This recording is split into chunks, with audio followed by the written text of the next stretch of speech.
Merci d'être nombreux à pouvoir nous suivre. Je suis votre frère Emmanuel Vertu. Je vous salue dans le précieux nom de notre Seigneur et Sauveur Jésus-Christ. Je viens avec cette petite exhortation dans vos maisons, où vous êtes, dans vos bureaux et partout où vous êtes, et je salue tout le monde.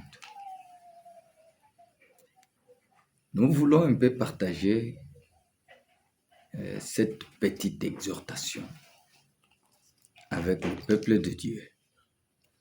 Écoutez ce qui est écrit là-bas. Nous sommes dans les livres de Timothée, chapitre 3, à partir de son premier verset.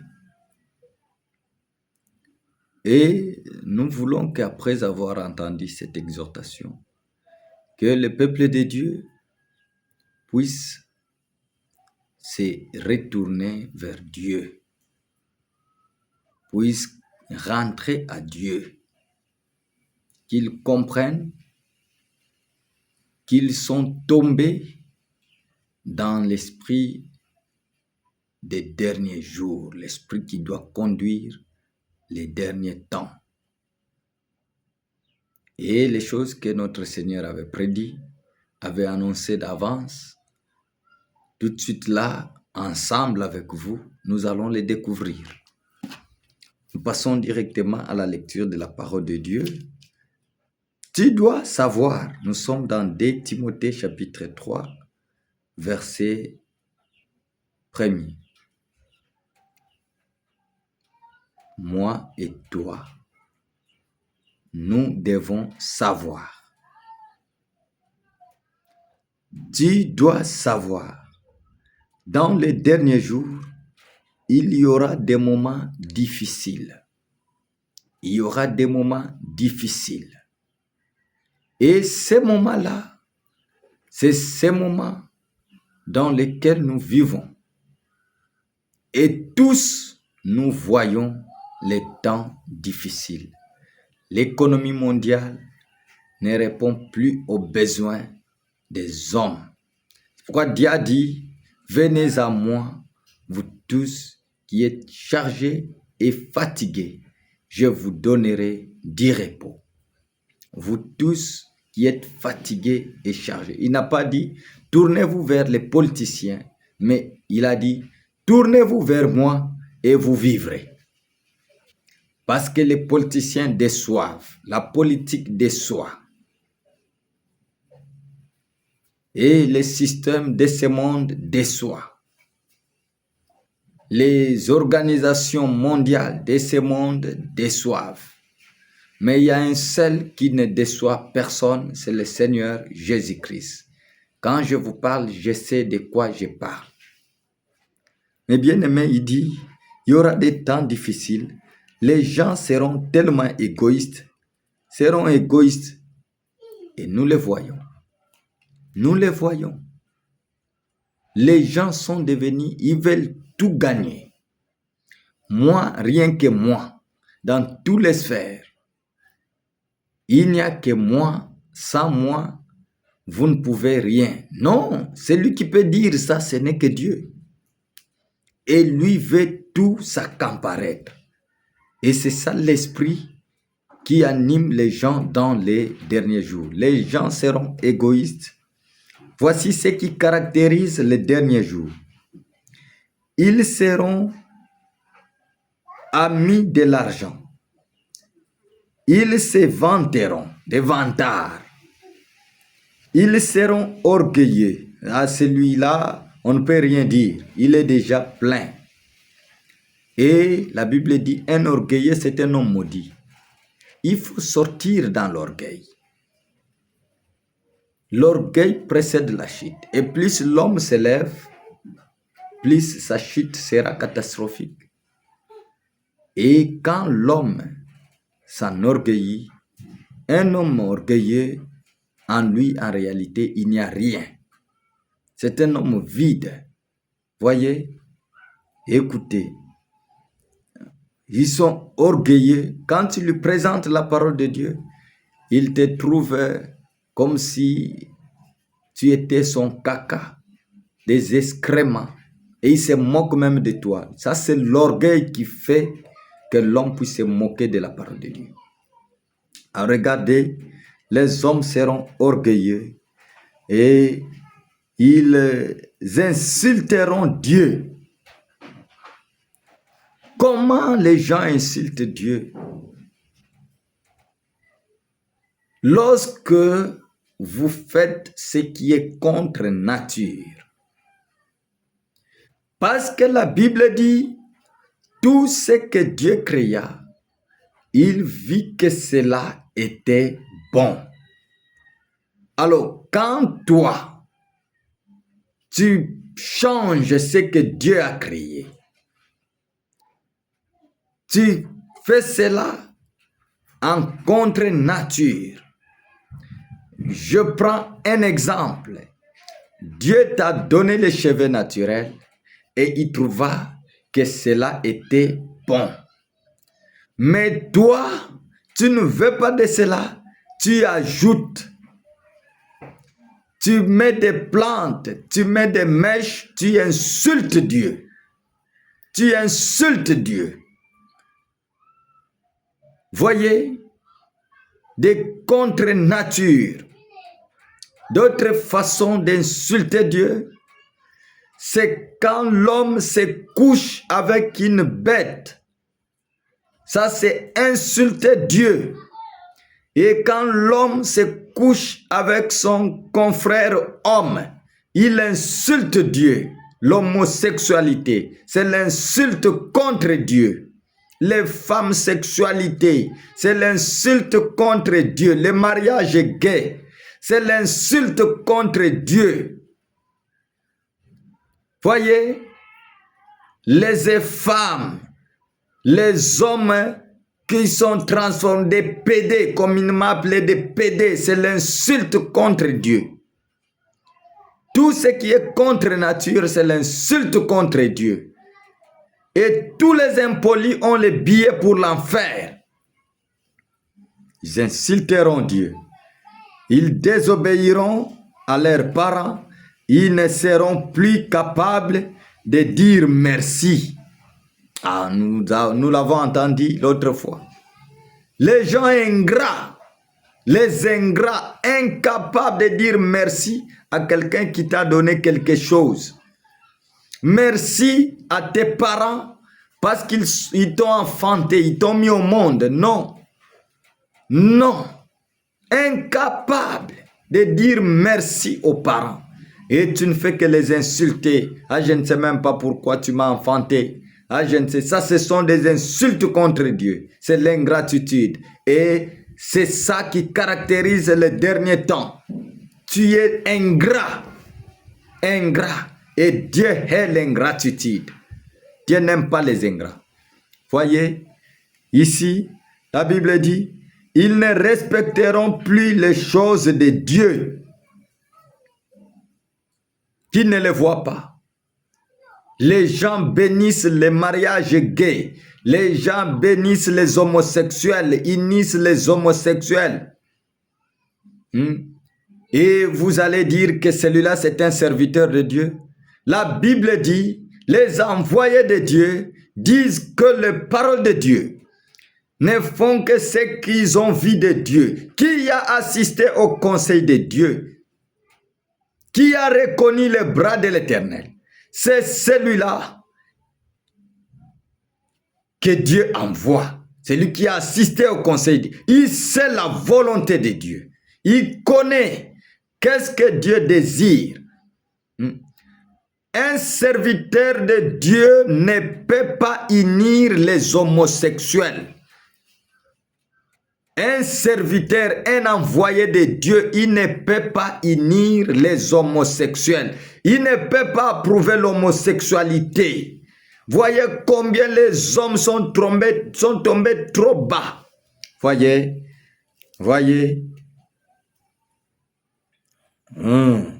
Ils seront durs, sans pitié. Ah, quand les gens détruisent, ils sont sans pitié. La cruauté, vous le voyez, c'est partout. La cruauté bat son plein. Sans pitié. Les Kuluna, comme il m'a appelé les Kuluna, les méchants, les bandits, les hommes armés, ils détruisent, ils déchirent. Dans des guerres là-bas, ils violent nos femmes, nos enfants. Voyez? La cruauté. Les gens sont devenus durs, sans pitié. Il maltraite son confrère humain comme lui à cause d'argent. Égoïste, cupide, la cupidité à cause d'argent. Voyez? Ils seront durs sans pitié. Ils diront du mal des autres. Toujours ça. Ils mèneront une vie de désordre. Ils seront cruels. Ennemis du bien. Et trahiront les autres. Ne peut trahir, on appelle le traître pas un ennemi. Un traître, c'est un ami. C'est lui qui vous connaît mieux. C'est lui qui mange avec vous, qui boit avec vous, qui connaît votre faiblesse et qui connaît votre point fort.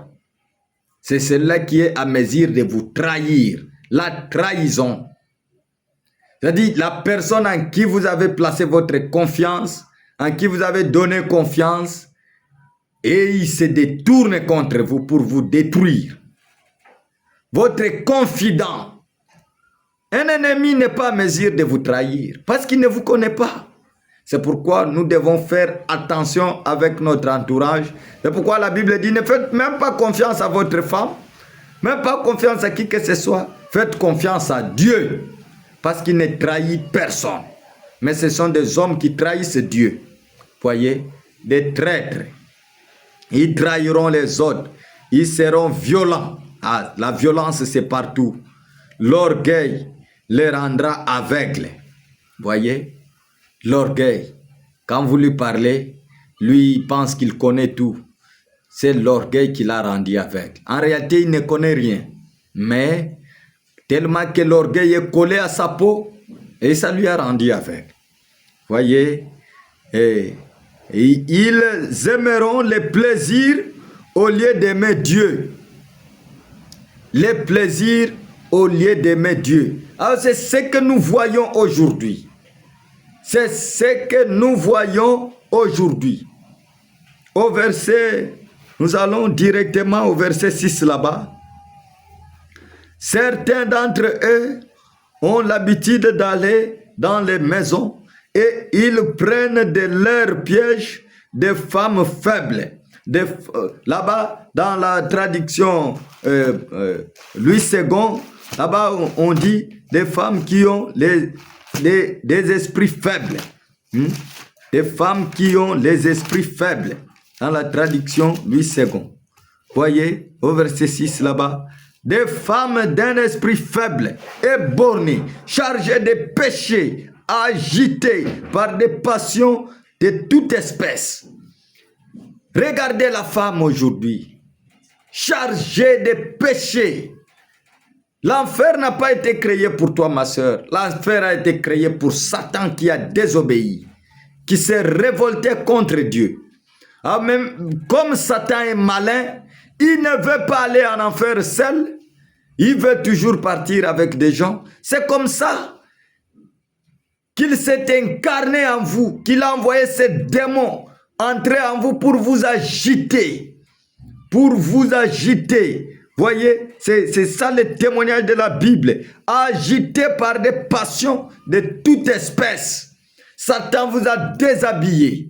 Satan vous a déshabillé. Vous devez avoir honte de votre nudité. Je répète, vous devez avoir honte de votre nudité. Regardez, mais toi tu te dis tu es une fille de Dieu. Comment tu t'exposes dans les réseaux sociaux avec des fesses nues? Tu te filmes, tu commences par des cheveux jusqu'en bas et tu tournes tes fesses que tu es allé faire gonfler dans le quadro là. Tu commences à rouler ça comme si tu as rempli de l'eau dedans et quand ça bouge là, toi, tu ne comprends même pas que tu es agité par des démons. Les démons t'agitent. Les démons agitent tes fesses pour séduire le peuple de Dieu, les amener en enfer. Agité par des démons. Tu bouges tes seins, tu montres tes seins comme ça et regarde-toi. Un instrument. Comment tu peux accepter, ma soeur, d'être un instrument entre les mains du diable pour séduire le peuple de Dieu, les amener en enfer, au lieu d'être un instrument entre les mains de Dieu? Des femmes chargées, vous verrez des femmes chargées de péchés, des femmes bornées, agitées de toute espèce mauvaise, de toute espèce d'esprit impie. Agitées, vous ne le voyez pas? Tout ce que vous voyez dans les TikTok, dans les réseaux sociaux, dans n'importe quel réseau social, c'est l'agitation satanique. Les démons se sont incarnés dans nos sœurs, dans nos femmes, et il les a déshabillés. Regardez dans le jardin d'Éden. Lorsque Adam et Ève ont découvert qu'ils étaient nus, ils sont allés se cacher. C'est ça. La nature de l'homme, la nudité doit vous faire la honte. La nudité doit vous faire... Mais toi, tu n'as pas honte de ta nudité. Tu ne comprends pas que tu es devenu une bête. C'est la bête qui se réjouit de sa nature. Elle est contente de sa nature. Elle est nue et elle n'en a point honte. Mais toi, la femme de l'homme, d'où vient que tu n'as pas honte de ta nudité? D'où vient que tu n'as pas honte de ta nudité? La femme de l'homme. Qui t'a déshabillé? N'es-tu pas tombé dans cette prophétie ici? Les femmes seront agitées par des passions de toute espèce. Ah, c'est ça qui rentre. Témoignage la Bible. Voyez, vous aussi, peuple de Dieu, faites très attention. Pour que la femme puisse détruire l'œuvre de Dieu dans le Fils de l'homme, dans le Fils de Dieu, pour que la femme puisse détruire le Fils de Dieu, elle a une arme terrible, une arme destructive qui s'appelle le maquillage. Le maquillage. Regardez. Nous allons rapidement dans 2 Rois. 2 Rois. Nous allons rapidement dans 2 Rois. 2 Rois, chapitre 9, verset 30. Jézabel apprend tout ce qui s'est passé. Alors elle se met du noir aux yeux et elle se fait toute belle. Voyez, ma soeur, comment dois-tu accepter d'être la descendance de Jézabel? La première personne qui s'est mis le phare, qui s'est maquillé, qui a mis ici rouge, ici noir, là-bas rouge, ici jaune, ici c'est orange, ici c'est rose, c'était Jézabel. Et pourquoi Jézabel a fait cela? C'est pour désorienter Jéhu de l'objectif, de la mission que le Seigneur lui avait confiée. Une fois séduit, Jéhu est détruit. Et l'œuvre de Dieu est détruite dans Jéhu. Voyez, en réalité, c'est l'homme qui est détruit. Voyez, Jéhu est détruit, désorienté. Et gloire soit rendue. Où sont les Jéhu aujourd'hui? De la même manière que Jéhu n'a pas cédé à Jézabel au visage fardé. Et vous les hommes, levez-vous, prenez courage. Combattez cet esprit. Combattez cela. Ce sont des démons qui s'accaparent de nos soeurs, de nos mamans, de nos filles. Voyez, et Jézabel les fit. Voyez, Jézabel les fit. Et Et elle, la Bible dit, elle s'est fait belle. C'est-à-dire, elle se maquilla. Les femmes se maquillent pour se faire belle. En réalité, une femme belle ne peut plus se maquiller. Celles qui se maquillent, les femmes qui se maquillent parce qu'elles sont laides, elles sont moches, elles ne sont pas belles. Elles sont vilaines. C'est pourquoi elles se maquillent pour devenir belles, pour séduire le peuple de Dieu et les amener en enfer. C'est ce que Jézabel a fait. Elle s'est fait belle. Elle s'est fait belle. Elle s'est fait belle. Et elle s'est mise où? Après avoir s'embelli, mis des faux de teint, des poudres, des rouges à lèvres, des noirs aux cils et aux sourcils, et des jaunes aux cheveux. Elle s'est mise où? Suivons. Elle s'est mise où? Et quand Jéhu arrive à Israël, elle se place à la fenêtre, en train de frapper les yeux. Faisant la bouche comme ça. Pour séduire les enfants de Dieu. Pour séduire Jéhu. Gloire à Dieu, Jéhu n'avait pas cédé. Nous aussi, nous n'allons pas céder à vos caprices. Sauvez-vous de cette génération perverse. Vous êtes l'incarnation des démons, d'esprit de Jézabel en vous. Et elle se plaça à la fenêtre en train de faire des choses comme un oiseau qui vient de Nil là, avec des cils qu'elle a plaqués là, avec les ongles qu'on ne sait pas reconnaître. Mais ça, ce sont des ongles de l'homme ou bien ce sont des ongles des animaux, des bêtes sauvages qui déchirent les gens. Avec des ongles pour vous déchirer et vous ne voyez pas. Des ongles plaqués pour déchirer les enfants de Dieu, pour vous déchirer. Et vous ne voyez pas que ces ongles-là servent à vous déchirer, à déchirer votre âme, à déchirer votre esprit. Avec des mains bien exercées par Satan, bien exercées. Une fois qu'elle pose sa main sur vous, c'est fini. Vous voyez? Une fois qu'elle pose sa main sur vous, là vous voyez un fils de Dieu, tu es belle, qui est belle? Elle s'est fait belle, elle n'est pas belle. Et cette beauté-là, c'est pour amener les enfants de Dieu en enfer. La beauté artificielle, elle s'est mise à la fenêtre. C'est comme ça que vous les voyez en route. Une fille qui dandine là, en train de dandiner, et regarde par-ci, par-là. Mais marche et regarde là où tu vas. Toi, tu as toujours les yeux comme ça. Qu'est-ce que tu cherches? Qu'est-ce que tu cherches? Toujours les yeux comme ça. Mais tu cherches quoi? Si ce n'est pas l'impudicité, l'immoralité qui se colle à ta chair. Et sauve-toi. Voyez? Écoutez, elle s'est mise là, en train de chercher, en route, en train d'attendre Jéhu. Elle croyait que Jéhu pouvait tomber. Et le même esprit qui était en Jéhu est aujourd'hui sur les vrais serviteurs de Dieu.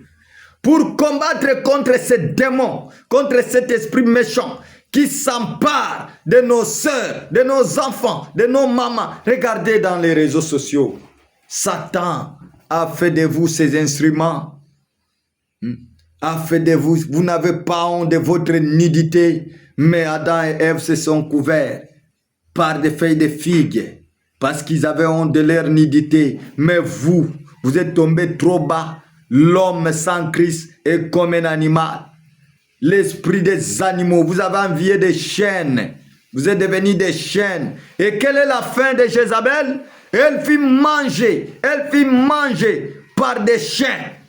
Et vous, les femmes prostituées, les femmes au visage fardé, vous êtes la viande des chiens. Et ceux qui vous mangent sont des chiens comme vous. Vous repentez-vous et soyez renouvelés. Quand vous allez vous repentir, regardez la volupté, c'est caché, c'est attaché à votre chair et toutes sortes de passions agitées bornées et chargées de péchés, les femmes chargées de péchés, agitées par des passions de toute espèce. Regardez les agitations dans les réseaux sociaux. Les agitations. Agitées pour amener les enfants de Dieu. Vous utilisez toujours vos sexes. Toujours vos sexes, vos parties intimes pour séduire. C'est ce que Jézabel avait fait avec Jéhu. Et vous ne comprenez pas que vous êtes tombé. Vous êtes entre les mains de Satan. Pourquoi? Jusqu'à quand vous allez fouler l'œuvre du calvaire à pied, l'œuvre de Golgotha à pied? Jusqu'à quand? Jusqu'à quand? Jusqu'à quand allez-vous continuer à marcher sur Jésus-Christ, le crucifié encore? Ne savez-vous pas qu'il y a une dame prostituée dans la Bible qui vous jugera?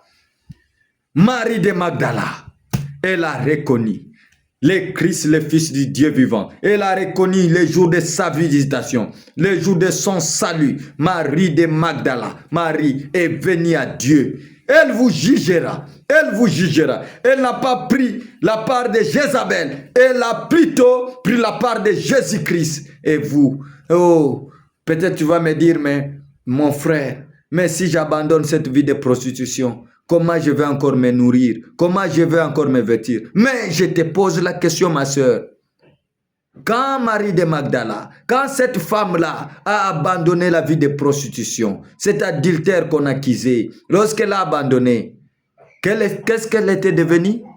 Le même Jésus qui avait pris sa charge, c'est le même qui prendra ta charge. C'est le même. Quand tu prends la part de Jésus, Jésus prendra aussi ta part. Arrêtez avec cette vie souillée, avec l'argent souillé. Ça, c'est la mort. Vous vous attirez la mort. Vous vous attirez la mort. Écoutez, écoutez 1 Timothée chapitre 5. 1 Timothée chapitre 5, verset 6. Mais celle qui vit dans les plaisirs est morte, quoique vivante. Vous les femmes qui exposez vos seins dans des réseaux sociaux, qui n'avez point honte de votre nudité qui est devenue des bêtes. Vous êtes tombés trop bas, plus que des chiens même, plus que des chiennes. Vous qui vivez dans les plaisirs, vous êtes déjà mortes, quoique vivantes. Qu'est-ce que vos âmes, vos âmes? Alors, vu que la grâce est encore là, la grâce est encore là, Christ vous appelle, Christ vous tend la main. Venez à lui, venez, venez, même si tu as avorté, même si ton nom est reconnu dans le monde, que tu es la première prostituée. Il en a fait avec cette dame dans la Bible et il fera de toi une femme sainte. Et les gens changeront les langages. On parlera de toi, non plus comme une prostituée, mais on parlera de toi pour rendre gloire à Dieu, pour dire, c'est vrai, Jésus est Dieu, Dieu existe. Il a transformé cette dame qu'on traitait de prostituée, cette dame qui nous a bouffé de l'argent, cette dame qui était pour nous un trou de malheur. Mais aujourd'hui, elle est devenue une sainte dame, une sainte dame. Prenez courage. Dites au revoir à Satan. Dites au revoir à Satan. Que votre état là, votre bonne santé, les parties intimes que vous exposez ne vous trompent pas, car ils vous renieront. Toutes ces parties-là vous renieront. Souvenez-vous que chacun répondra pour son corps. Il te dira, mais toi, je t'avais donné un bassin un peu large. Qu'est-ce que tu en as fait quand tu étais dans le monde? Toi, je t'avais donné des yeux. Qu'est-ce que tu en as fait? Toi, je t'ai donné des mains, des bras, ainsi de suite. Qu'est-ce que tu en as fait? Toi, je t'ai donné l'intelligence. Est-ce que c'est pour que tu puisses utiliser ça pour attirer des femmes vers toi? Pour que tu deviennes malin? Chacun répondra. Chacun répondra. Et c'est pour très bientôt. Ma soeur, la Bible dit, la femme qui vit, c'est où encore? mais celle qui vit dans les plaisirs est morte, quoique vivante. Regardez. N'êtes-vous pas tombé? Vous ne vous êtes pas retrouvé ici? Je relis et c'est par là que je vais chuter. Je relis. Écoutez, écoutez. Mais les gens mauvais, écoutez, nous sommes où? Toi, tu dois savoir, dans les derniers jours, il y aura des moments difficiles. Les gens seront égoïstes, amis de l'argent, ils se vengent et ils se vanteront, ils seront orgueilleux, ils insulteront Dieu par leur conduite, par leur comportement, ils désobéiront à leurs parents et ils ne seront plus capables de dire merci, des ingrats. Je suis dans la traduction parole de vie. Ils ne respecteront plus les choses de Dieu, bien entendu. Ils seront durs, sans pitié. Ils diront du mal des autres. Ils mèneront une vie de désordre. Ils seront cruels, ennemis du bien. Et dans la traduction Louis II, là, on parle ennemis des gens de bien. Ils trahiront les autres. Ils seront violents. L'orgueil les rendra aveugles. Ils aimeront les plaisirs au lieu d'aimer Dieu. Ils feront semblant d'être fidèles à Dieu, mais en réalité, ils rejetteront la puissance de la foi. Tourne le dos à ces gens. Tourne le dos à ces gens. Et nous venons pour vous dire, vous, ces gens-là, qui se sont retrouvés dans cette prophétie, bien-aimés, sortez, sortez, car la colère de Dieu s'élève sur les fils et la fille de la rébellion. Ne soyez pas rebelles, ne soyez pas rebelles, car la colère de Dieu s'élève sur la fille, le fils de la rébellion. Quand vous vous rébellez, la colère de Dieu s'élèvera sur vous.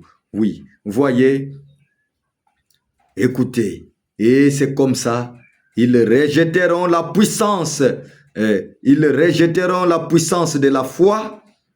Oui, ah oui, ça nous le voyons. Ils rejettent la puissance de la foi. Dieu guérit et il refuse. Il mène même des enquêtes. Il rejette la puissance de la foi. Il rejette. Voyez? Oh, quelle pitié. Que Dieu puisse avoir pitié de vous. Tourne le dos. Certains d'entre eux ont l'habitude d'aller dans les maisons et ils prennent de leurs pièges des femmes faibles, chargées de péchés. Vous les femmes qui êtes chargées de péchés et qui n'avez point de foi solide, des femmes qui n'ont point une foi solide. Ces femmes sont entraînées par toutes sortes de désirs, toutes sortes de désirs. Elles sont toujours en train d'apprendre, mais elles ne peuvent jamais arriver à connaître la vérité. Voyez, c'est pourquoi vous devez sortir. Christ frappe à votre porte. Prenez courage, sortez. Sortez. Christ a besoin de vous. Que Dieu vous bénisse. Regardez-vous. Une femme, Dieu t'a donné une belle teinture. Dieu t'a donné une bonne santé, une bonne masse. Mais tu l'exposes. Tu l'exposes. Tu maltraites Jésus. Jésus a confiance à toi. Comme il avait confiance en Job. Il dit à Satan, mon serviteur fidèle, mon fidèle Job. Non, il ne cédera pas. Il avait confiance. Et quand Satan est venu à Job, Job n'a pas cédé.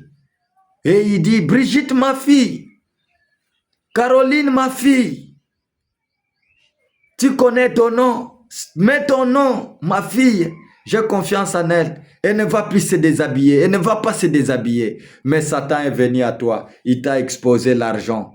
Tu t'es déshabillé, regarde-toi dans les TikTok, tu es tombé trop bas, plus qu'une chaîne même. Oh, que Dieu puisse avoir pitié de toi. Relève-toi, prends courage. Tu n'as pas été faite pour être déshonoré comme ça. Non, ma sœur. Jésus, quand il te voit tomber trop bas, Satan se moque même de notre Dieu. Il dit, oh, regarde ta fille en qui tu avais placé confiance. Je la manipule, je la manipule. Tu crucifies encore Christ. Quelle honte! Quelle honte! Prends courage. Jésus t'appelle. Je suis ton frère, Emmanuel Vertu. Je t'aime, c'est pourquoi je t'ai parlé. Sors de ces choses. L'homme là, toi tu ne sais pas. Parce que la Bible dit, il y a des gens qui ont été faites, dont la condamnation, leur condamnation est écrite il y a longtemps. À toi, prends courage. Tu ne sais pas, peut-être que lui, il est destiné pour l'enfer. Sa condamnation a déjà été écrite il y a longtemps. Mais toi, tu marches avec lui aveuglément. Prends courage, sors de ces choses et Dieu te bénira. Que Dieu te bénisse. Que Dieu bénisse tout celui qui entend cette exhortation. Que Dieu vous bénisse. Au nom de Jésus. Amen.